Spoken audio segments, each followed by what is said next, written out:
దేవుని యొక్క వాక్యముల నుండి హెబ్రీయులకు రాసిన పత్రిక వారం మనం చదువుకుంటున్నాము. హెబ్రీయులకు రాసిన పత్రిక 11వ అధ్యాయము. హెబ్రీయులకు రాసిన పత్రిక 11వ అధ్యాయము 32వ వచనాన్ని మనం ఇక్కడ చదువుకుంటూ ఉన్నాం. ఇంకను ఏమి చెప్పుదును, గిద్యోను, బారాకు, సంసోను, యెఫ్తా, దావీదు, సమూయేలు అను వారిని గూర్చి ప్రవర్తనను గూర్చి వివరించుటకు సమయం సాలదు. ఇక్కడ మనం చూసినట్లయితే ఇక్కడ విశ్వాసం కలిగినటువంటి వీరుల్లో ఇక్కడ అనేక మంది పేర్లు ఇక్కడ కనపడుతున్నాయి. ఎవరెవరి పేర్లు ఉన్నాయి? హేబేలు, హానోకు, నోవాహు, అబ్రహాము, ఇస్సాకు, యాకోబు, చారా, తర్వాత ఇస్సాకు, యోసేపు,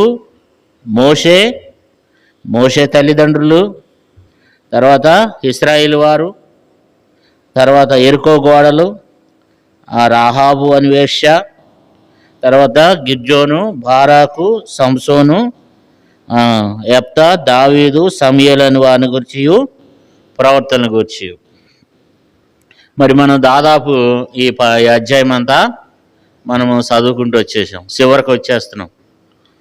ఈరోజు మనం చూసినట్లయితే సమూయేలు గురించి దేవుడు ఒక మంచి మాట రాయబెడుతూ వచ్చింది. సమూయేలు ఎలాంటి వాడు? సమూయేలు విశ్వాసం కలిగిన వాడు. సమూయేలు అనే మాటకు అర్థం ఏంటి? యెహోవా వినును అని అర్థం అన్నమాట. సమూయేలు అనే మాటకు యెహోవా వినును అని అర్థం. సమూయేలు అనే పేరు చాలామంది ఇష్టపడతారు. అది పాత పేరు అయినప్పుడు కూడా అనేక మంది సమూయేలు అనే పేరు పెట్టుకోవడానికి చాలామంది ఇష్టపడతారనమాట. ప్రతి సంఘంలో కూడా ఖచ్చితంగా దాదాపు సమూయేలు అనే పేరు కంపల్సరీగా ఎవరికొకరికి ఉంటుంది. అంటే సమూయేలు అనే పేరుని చాలామంది ఇష్టపడతారు, కోరుకుంటారు అన్నమాట. ఎందుకంటే సమూయేలు మంచి జీవితాన్ని జీవిస్తూ వచ్చినాడు. ఎలాంటి జీవితం జీవించినాడు అనంటే విశ్వాసం కలిగి జీవించినాడు కదా. కాబట్టి బైబిల్ ఏమని చెప్తుంది? విశ్వాసం లేకుండా దేవునికి ఇష్టమైనట అసాధ్యం. కాబట్టి విశ్వాసంతో భూమి మీద జీవించిండంట. విశ్వాసంతో భూమి మీద జీవించిండు. అతను కూడా మనలాంటి మనిషే, కానీ తాను విశ్వాసంతో దేవుని కార్యాలు చేశాడు, బాధ్యతతో దేవుని కార్యాలు చేశాడు. బాల్యం నుండి కూడా దేవుని యందు భయభక్తులు కలిగి జీవించాడు అన్నమాట. సమూయేలు జీవితాన్ని మనం చూసినట్లయితే అతని గురించి హెబ్రీయులకు రాసిన పత్రికలో రాయబడింది అని అంటే 11వ అధ్యాయంలో ఖచ్చితంగా సమూయేలు ఏమై ఉన్నాడు? విశ్వాసం కలిగినటువంటి వ్యక్తిగా మనం సమూయేలును చూస్తున్నాం.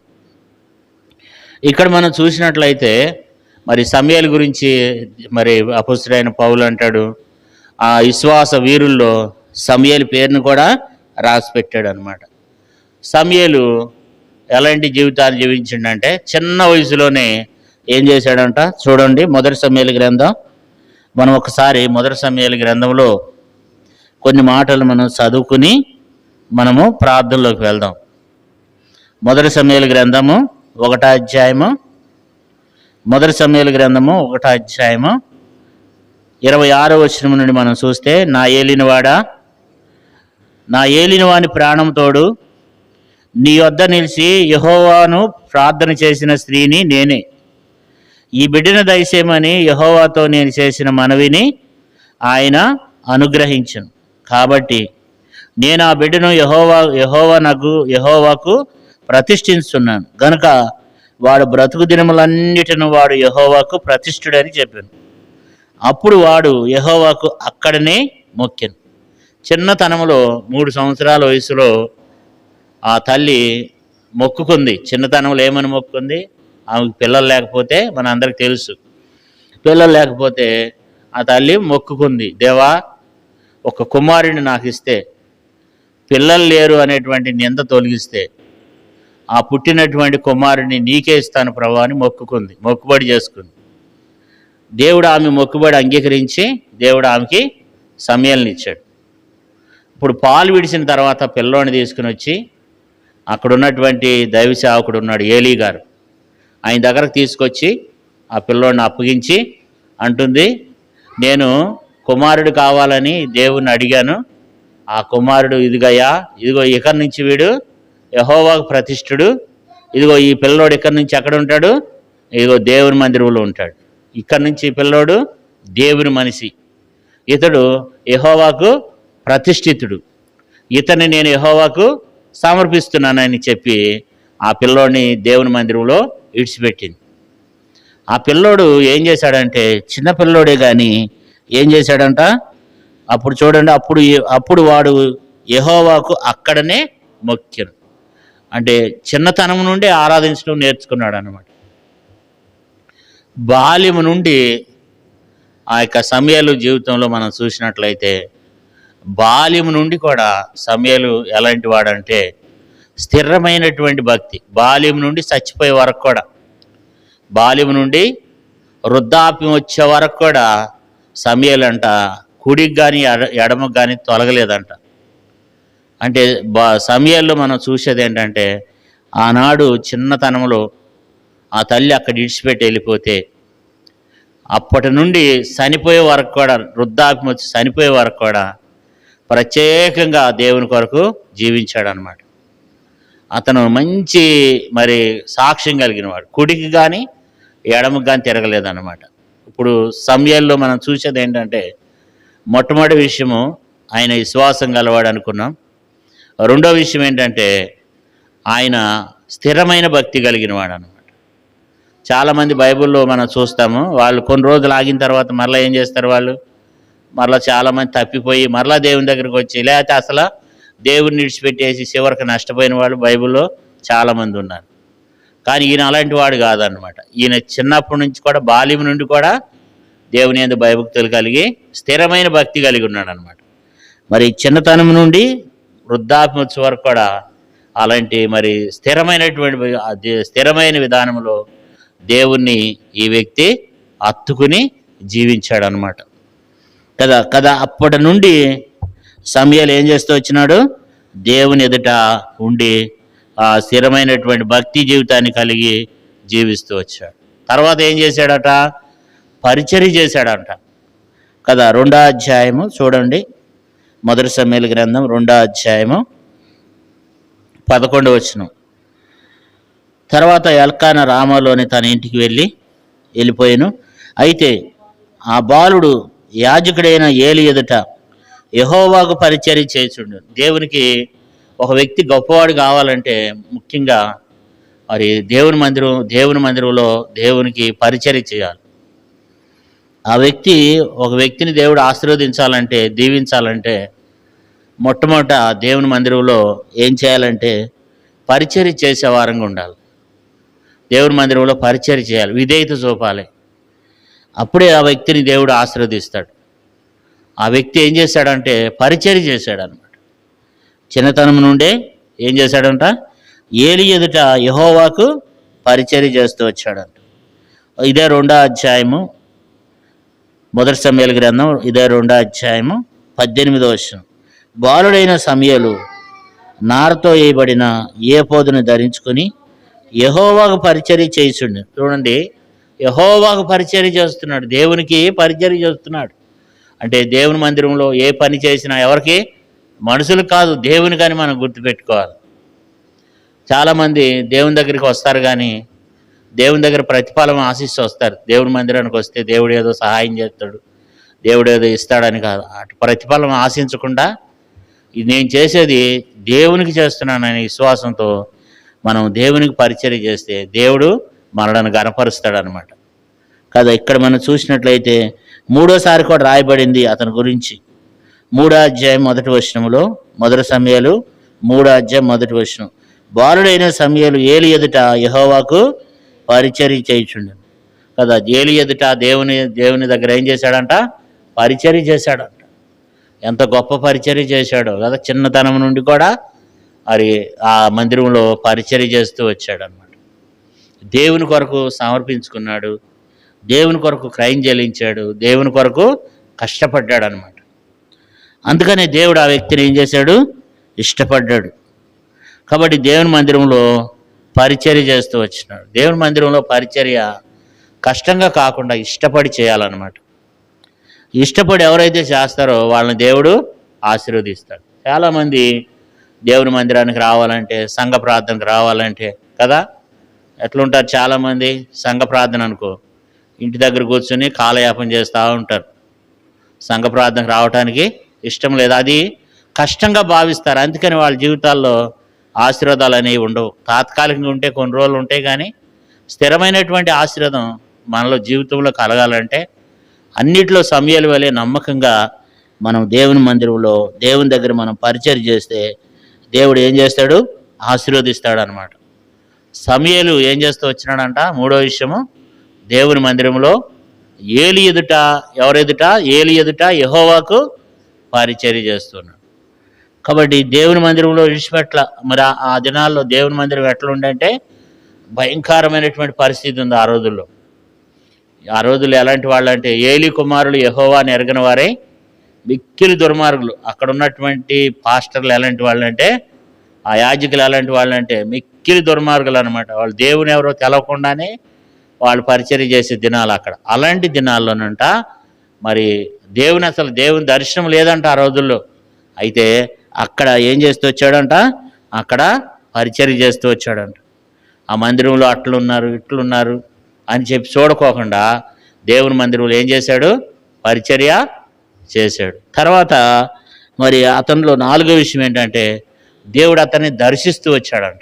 ఏం చేశాడు? దేవుడు దర్శించాడు. మరి సమూయేలుని దేవుడు దర్శనం కలిగిన వాడు. సమూయేలు ఎలాంటి వాడంటే చిన్నతనం నుండి దేవుని స్వరాన్ని విన్నవాడు అనమాట. చిన్నతనం నుండి దేవుని స్వరాన్ని విన్నాడు. మనం ఎప్పుడన్నా దేవుని స్వరాన్ని విన్నామా స్వయంగా? కానీ సమూయేలు చిన్నతనం నుండే దేవుని యొక్క స్వరాన్ని విన్నాడు, మాట విన్నాడు అనమాట. చూడండి, ఒక మాట చదువుకుందాం. మంచి మాట ఉంది ఇక్కడ 3వ అధ్యాయంలో. మొదటి సమూయేలు 3వ అధ్యాయము, మొదటి సమూయేలు గ్రంథం 3వ అధ్యాయం 21వ వచనం చూడండి. 21వ వచనం, మరియు షిలోహులో యెహోవా మరలా దర్శనమిచ్చుచుండెను.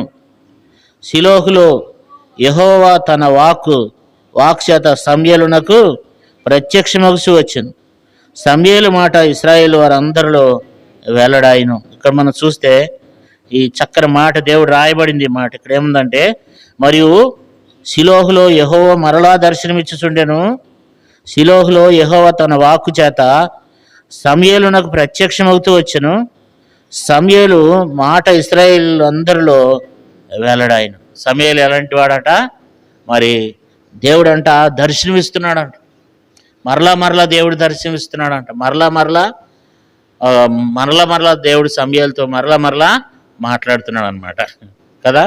ఎంత అద్భుతమైనటువంటి మరి సర్వలోకాన్ని సృష్టించినటువంటి సృష్టికర్త అయిన దేవుడు ఒక సామాన్యమైనటువంటి ఒక పిల్లోడితో, బాలుడితో దేవుడు మాట్లాడుతూ ఏంటి? ఒక చిన్న పిల్లోడితో దేవుడు మాట్లాడుతున్నాడంట.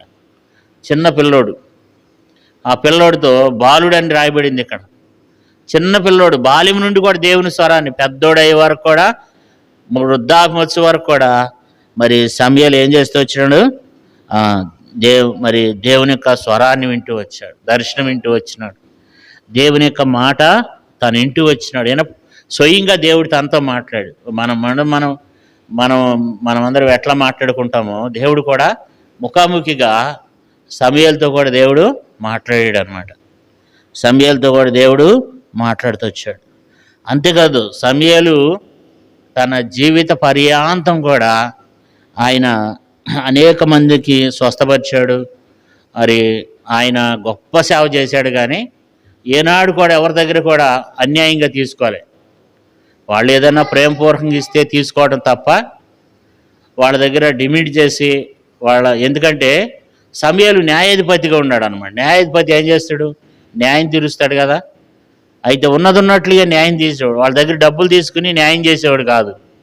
వాళ్ళ దగ్గర డబ్బులు తీసుకుని చేసేవాడు కాదు. డబ్బులు తీసుకోకుండానే, డబ్బులు ఆశించకుండానే ఉన్నట్లుగా న్యాయం చేసేవాడు అనమాట. న్యాయం తీర్పు తీర్చేవాడు ఏం చేస్తాడు? ఎవడు ఎక్కువ డబ్బులు ఇస్తే వాళ్ళ వైపు తీర్పు తీరుస్తారు కొంతమంది. కానీ సమయాలు అట్లా కాదంట. తన జీవిత పర్యాంతం కూడా ఏనాడు కూడా లంచం ఆశించలేదంట. అనేక మంది సమయాల దగ్గరికి వచ్చేవాడు. సమయాలు అనేక మందికి న్యాయం తీరుస్తూ వచ్చేవాడు. న్యాయం తీరుస్తూ వస్తే అందరూ వచ్చేవాడు సమయాల దగ్గరికి తీర్పు తీర్చమని. వస్తే సమయాలు వాడి దగ్గర మీకు న్యాయం చేయాలంటే, నేను మీ తరపున తీర్పు తీర్చాలంటే నాకు ఇంత డబ్బు ఇవ్వాలని చెప్పి తీసుకోవటం కానీ అలాంటి ఎప్పుడు కూడా చేయలేదంట. ఏనాడు కూడా వాళ్ళ దగ్గర లంచం తీసుకుని లంచానికి న్యాయాన్ని తిప్పివేసి అట్లా ఎప్పుడు కూడా చేయలేదంట. కానీ తన కుమారులు సమయాలు ముసలోడు అయిపోయిన తర్వాత, పెద్దవాడు అయిపోయినాక తన కుమారులు ఉంటారు కదా, 2 కొడుకులు ఉన్నారు ఆయనకి. ఈ కొడుకుల్ని వారి మీద న్యాయాధిపతిగా చేశాడంట. అయితే వీళ్ళ గురించి ఏమి రాయబడింది చూడండి, 8వ అధ్యాయం 1వ వచనంలో. 8వ అధ్యాయం 1వ వచనం. సమయాలు వృద్ధుడైనప్పుడు తన కుమారులను ఇశ్రాయేలు మీద న్యాయాధిపతిగా నియమించింది. అతని జ్యేష్ఠ కుమారుని పేరు యావేలు, రెండవ వాని పేరు అబియా. వీరు బెర్షవాలో న్యాయాధిపతులుగా ఉండిరి. అతని కుమారులు అతని ప్రవర్తన అనుసరింపక ధనాపేక్షలై లంచములు పుచ్చుకొని న్యాయమును తిప్పివేసి. సమయాలు లాంటి వాళ్ళు కాదంట. సమయాలు లాంటి వాళ్ళు కాదంట. లంచాలు తీసుకుని న్యాయాన్ని తిప్పివేసేవాళ్ళంట.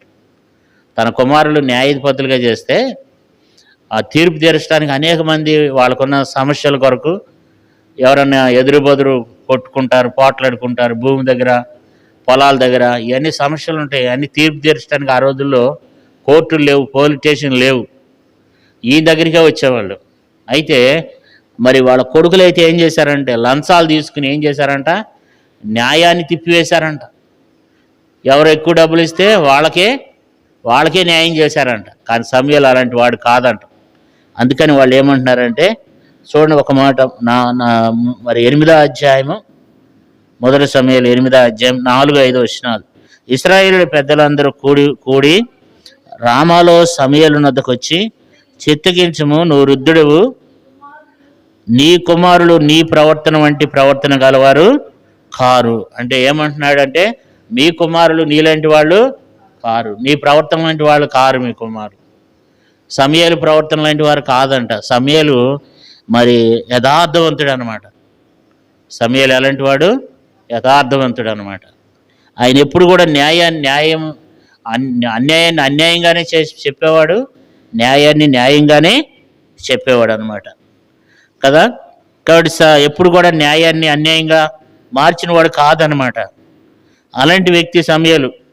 అంటే అంత యథార్థంగా సమయాలు జీవించాడనమాట. 6వ విషయాన్ని మనం చూస్తే సమయాలు ప్రార్థనపరుడు. ప్రార్థన చేయకపోతే పాపం చేసినట్టు అంట.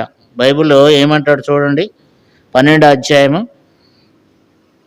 మొదటి సమయాల గ్రంథము 12వ అధ్యాయము 23వ వచనం.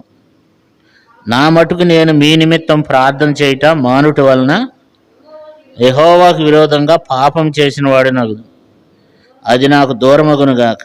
కానీ శ్రేష్టమైన చక్కని మార్గమును మీకు బోధింతును. ఇక్కడ నా మటుకు నేను మీ నిమిత్తం ప్రార్థన చేయకపోతే ఏమైందంట? పాపం చేసినట్లే. సమయాలు అంటున్నాడు, నా మటుకు నేనైతే మీ కొరకు నేను ప్రార్థన చేయకపోతే నేను పాపం చేసినట్లే అంటున్నాడు. కాబట్టి ప్రార్థన చేయకపోతే పాపం చేసినట్లంట కదా. ఎంత ప్రార్థన పరుడో కదా. అందుకని కీర్తనల గ్రంథంలో ఒక మంచి మాట ఉంది చూడండి, 99వ కీర్తన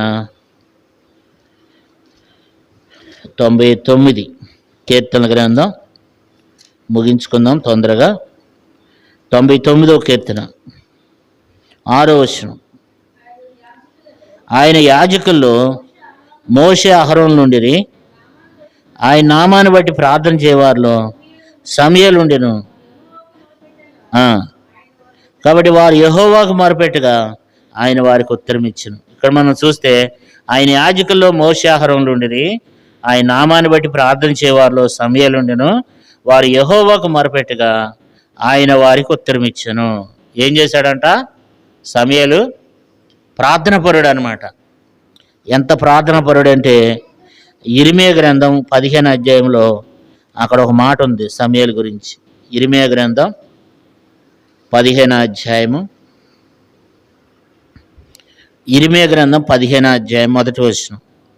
అప్పుడు యెహోవా నాకు ఎలాగ సెలవిచ్చెను, మోషేయు సమూయేలు నా ఎదుట నిలబడినను ఈ ప్రజలను అంగీకరించుటకు నాకు మనసు ఉండదు. కాబట్టి ఇక్కడ అంటున్నాడు, దేవుడు అంటున్నాడు, మోషే సమూయేలు నిలబడినా సరే ఈ ప్రజలను అంగీకరించడానికి నాకు మనసు లేదంటాడు. అంటే మోషే ప్రజల కొరకు ఏం చేస్తాడంట, నిలబడి వారి కొరకు విజ్ఞాపన చేస్తాడు. మోషే నిలబడి ఆ ప్రజల కొరకు ఏం చేస్తాడట, విజ్ఞాపన చేస్తాడట. సమూయేలు నిలబడి, మోషే తర్వాత సమూయేలు వీళ్ళు ఏం చేసేవాళ్ళు అంటే బాగా ప్రజల కొరకు బాగా ప్రార్థన చేసేవాళ్ళు అనమాట. బాగా ప్రార్థన చేసేవాడు. కాబట్టి సమూయేలు కూడా ఏం చేసేవాడు అంటే బాగా ప్రార్థన చేసేవాడు, ప్రజల కొరకు బాగా ప్రార్థన చేసేవాడు. మంచి మరి గొప్ప ప్రార్థన పరుడు అనమాట. అంతేకాదు ఇతనిలో మనం 7వ విషయాన్ని మనం చూస్తే ఈయన 3 విధానాలుగా పనిచేశాడు అనమాట. ఒకటి ఏంటంటే మొదటి సమూయేలు గ్రంథం 3వ అధ్యాయం 20వ వచనంలో ఈయన ప్రవర్తగా ఉన్నాడంట. మొదటి సమూయేలు గ్రంథం 3వ అధ్యాయం 20వ వచనంలో ప్రవర్త అంటే ఏంటి, ప్రవర్త పని చేశాడు. ప్రవర్త అంటే ఏంటి, దేవుడు ఏది చెప్పినా తీసుకుని వెళ్ళి రాజుకు చెప్పాలి. రాజే కావచ్చు, మంత్రే కావచ్చు, ప్రధానమంత్రే కావచ్చు, ఈ దేశాన్ని పాలించే ప్రధానమంత్రే కావచ్చు, ఎంతలో కూడా సరే ఏమాత్రం కూడా భయపడుకోకుండా దేవుడు ఏదైతే నోటంటే దేవుడు ఏదైతే పలికాడో ఆ మాటను తీసుకుని వెళ్ళి ఆ రాజుకు చెప్పేవాళ్ళు అనమాట. వాళ్ళని ఏమనేవాళ్ళు అంటే ప్రవర్త అనేవాళ్ళు. అలాగే సమూయేలు కూడా ఏం చేశాడంటే ప్రవర్తగా చేశాడు చాలా రోజులు. ప్రవర్తగా తర్వాత రెండో విషయము ప్రవర్తగా చేశాడు, తర్వాత న్యాయాధిపతిగా చేశాడు. మొదటి సమూయేలు గ్రంథం 7వ అధ్యాయం 15వ వచనం చూడండి. 7:15 ఈ మాట చదువుదాం. 7:15 మరియు అతని ఇల్లు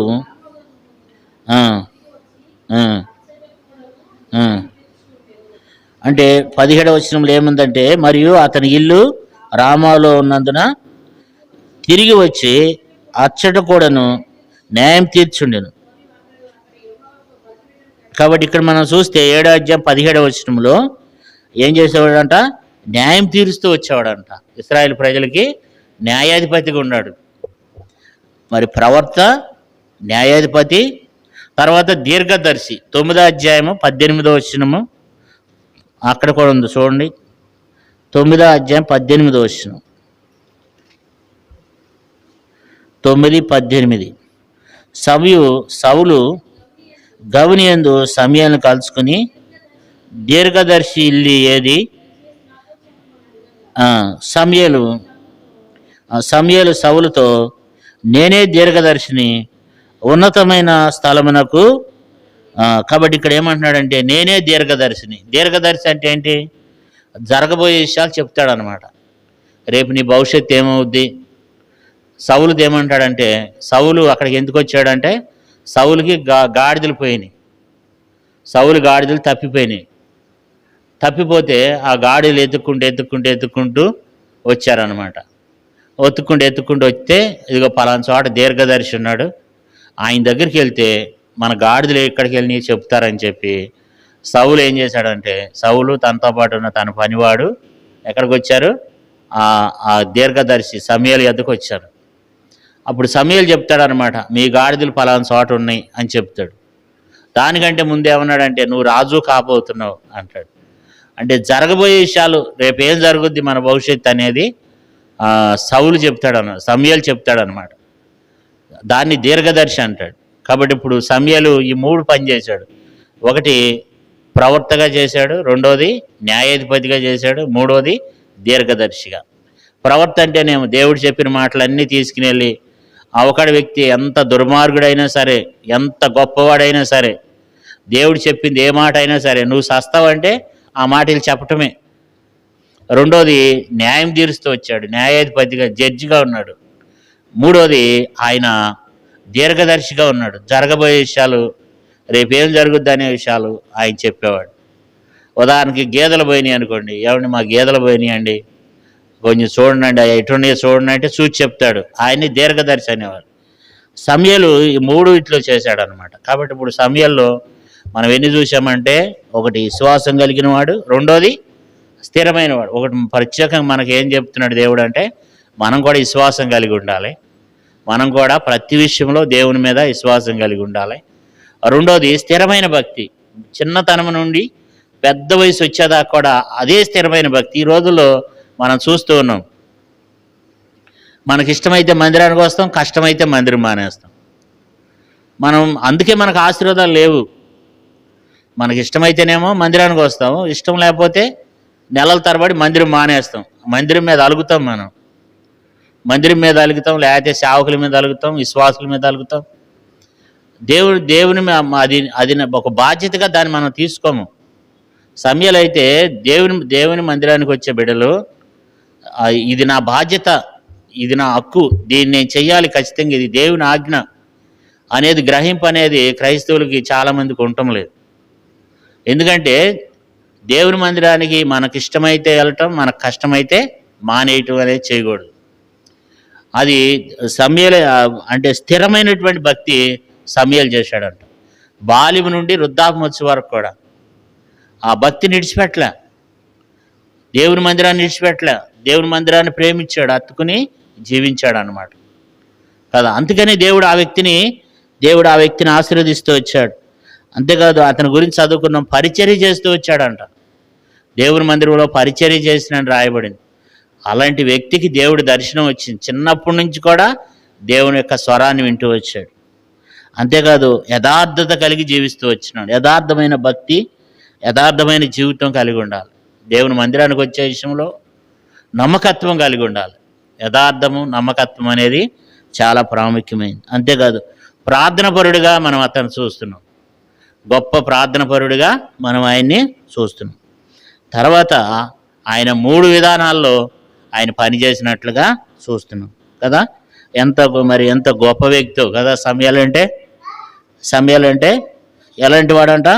అతని గురించి ఒక 4 విషయాలు చెప్తాను, ఎలాంటి వాడు అనేది.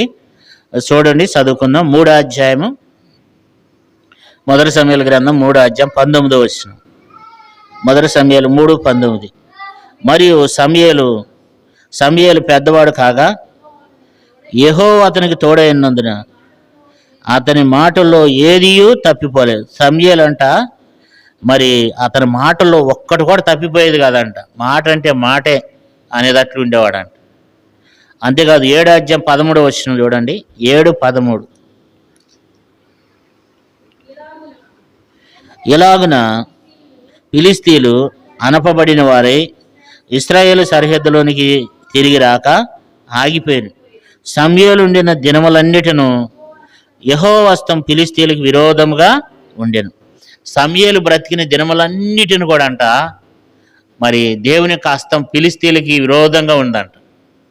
సమూయేలు ఉన్న దినాలన్నీ కూడా ఫిలిష్తీయులు అనపబడి ఫిలిష్తీయులకి విరోధంగా దేవుని హస్తం ఉందంట. ఫిలిష్తీయులకి విరోధంగా కదా. 12వ అధ్యాయం 18వ వచనం కూడా చదువుదాం. 12:18.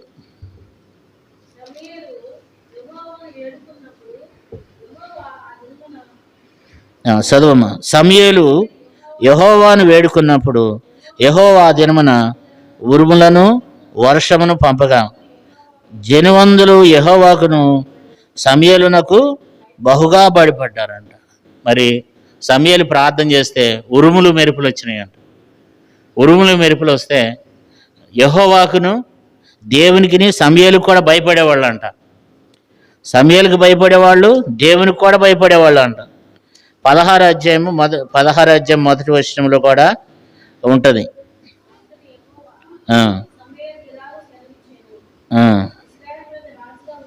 4వ వచనం చదవమ్మా. 16వ అధ్యాయం 4వ వచనం. సమూయేలు యెహోవా ఇచ్చిన సెలవు చొప్పున బెత్లెహేముకి వెళ్ళాను. ఆ ఊరి పెద్దలు అతను రాకకు భయపడి సమాధానంగా వచ్చున్నావని అతను అడగ్గా. ఇక్కడ మనం చూస్తే సమూయేలు ఏదైనా ఒక ఊరు వెళ్ళాడు అనుకోండి, భయపడతారంట. ఎందుకు భయపడిపోయి ఎదురుగుండగానే వెళ్ళి అయ్యా సమాధానంగానే వస్తున్నావంటే ఆ సమాధానంగానే వస్తున్నాను అనేవాడు. ఒకవేళ నేను సమాధానంగా రావట్లేదు అని కనుక అంటే ఏదో అక్కడ నష్టం జరుగుద్ది అన్నమాట. అంటే సమూయేలు అంతగా ఆ, ఆయన జీవిస్తూ వచ్చాడు అనమాట. అంతగా అంతేగా 16 అధ్యాయం మొదటి వచనం చూడండి.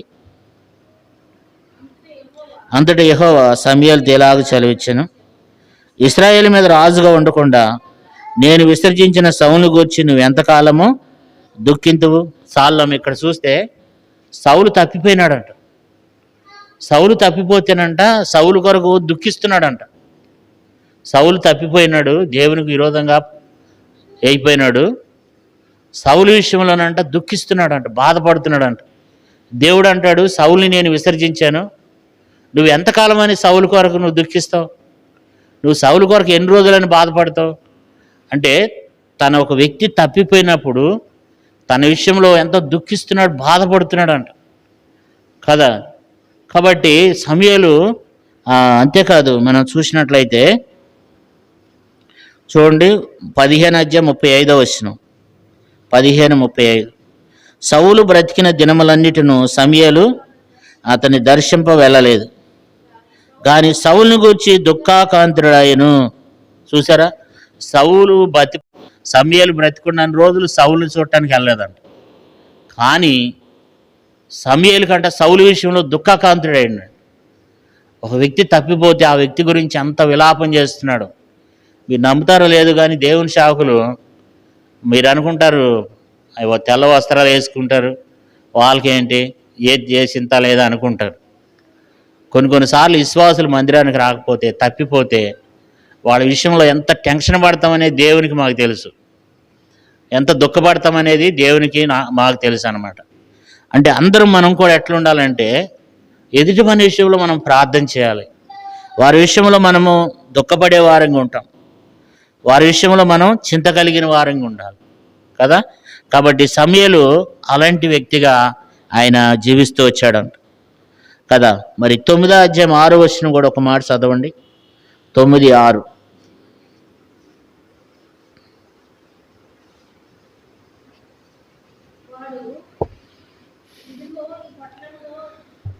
వాడు ఇదిగో ఈ పట్టణంలో దైవజనుడు ఒకడు ఉన్నాడు, అతడు బహుగనుడు, అతడు ఏ మాట చెప్పునో ఆ మాట నెరవేరును. చాలా మనం ఇక్కడ చూస్తే ఈ సమూయేలు గురించి సౌలు దగ్గర ఉన్నటువంటి పనివాడు అంటున్నాడు, ఇదిగో ఇక అతని గురించి మాట్లాడుతున్నాడు, ఈ పట్టణంలో దైవజనుడు ఒకడున్నాడు, అతడు బహుగనుడు, అతడు ఏ మాట చెప్పునో ఆ మాట నెరవేరుద్దంట. అంత సమూయేలు ఏదన్నా ఒక మాట చెప్తే ఆ మాట ఖచ్చితంగా ఏమయ్యేది, నెరవేరేదంట. కారణం ఏంటంటే సమూయేలు జీవితాన్ని మనం చూస్తూ వచ్చాము.